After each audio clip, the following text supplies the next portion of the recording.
In this video, we will look at a few examples to practice working with polyhedrons. In example A, it says, determine if the following solids are polyhedrons.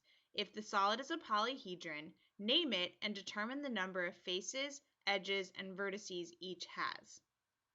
So to be a polyhedron, what that means is that all faces, which are sort of like the sides, must be polygons.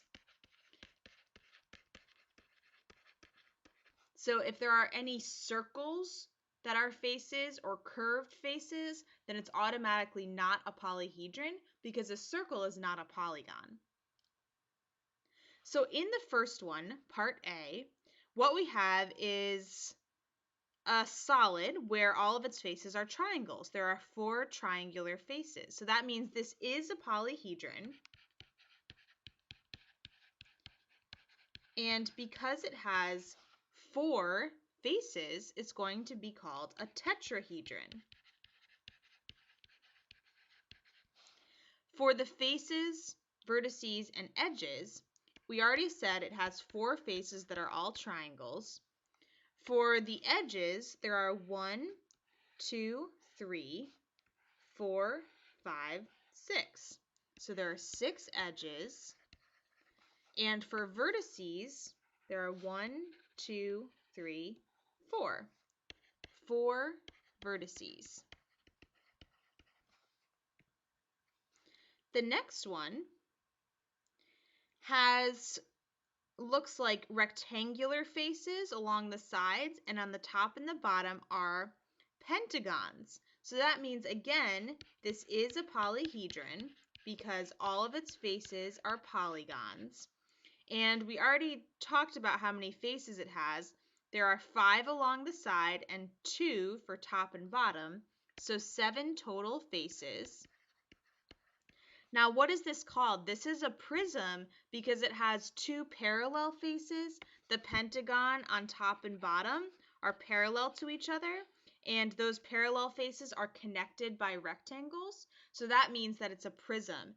And in particular, it's a pentagonal prism because the top and bottom faces are each pentagons. All right, so let's talk about how many vertices and edges it has as well.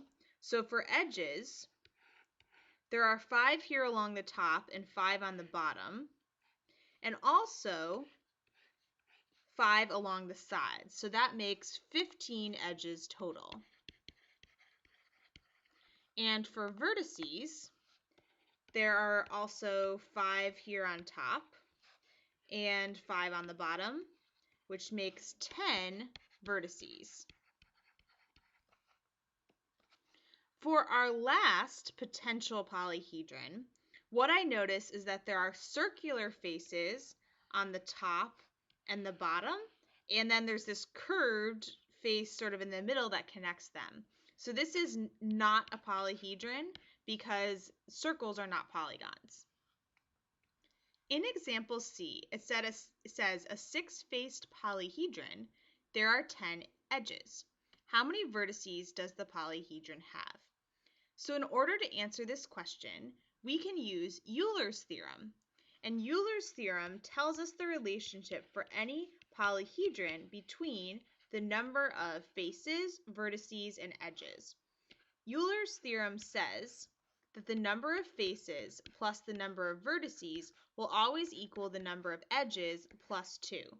So if we know that there are 10 edges, we have edges is 10, and we know that there are 6 faces, so F is 6, we can solve this equation for V. We have 6 plus V equals 12, which means that the number of vertices must be 6. So there must be 6 vertices in order to satisfy Euler's theorem.